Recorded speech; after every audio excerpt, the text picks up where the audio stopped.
আমি একটা নিউজ চ্যানেলে বিজ্ঞাপন দেখতেছিলাম, হঠাৎ করে নিউজ দিয়ে দিছে। ভাবছেন উল্টা বলছি? না, আমি আগে নিউজই দেখতাম, কিন্তু এত বিজ্ঞাপন দেয় আমি আর দেখতে পারি না। একটা নিউজ দেখতে বসছি, প্রথমেই নাহালপাড়া ইন্স্যুরেন্স সংবাদ শিরোনাম, একটু পর জাহাঙ্গীর পিপিসি পাইপ সংবাদ বিরতি, তারপর মোস্তফা সিমেন্ট আন্তর্জাতিক সংবাদ,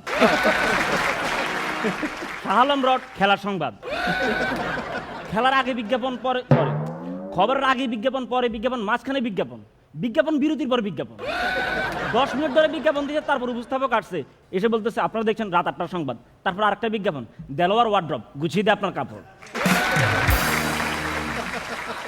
আরে আমার কাপড় গোছানো আছে, তুই খবর ক। আমি আধা ঘন্টা ধরে খবর দেখছি, খবরে কি বলছে আমার মনে নাই, আমার শুধু মনে আছে রড সিমেন্টে কি হয়। এতে গেল খবরের কথা। আমি একটা সিনেমা দেখতেছিলাম, নায়ক আমিন খান আর পূর্ণিমার রোমান্টিক সিনেমা দেখতেছিলাম।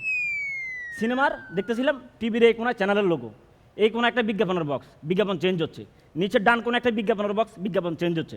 বাম কোন একটা বিজ্ঞাপনের বক্স, বিজ্ঞাপন চেঞ্জ হচ্ছে। নিচে স্ক্রলে যাচ্ছে নোটিশ, তার উপর শেয়ার বাজার, তার উপর সংবাদ শিরোনাম, তার উপর ব্রেকিং নিউজ। আমি দেখতেছিলাম আমিন খান আর পূর্ণিমার সিনেমা, আমি শুধুমাত্র চোখ দেখতেছি।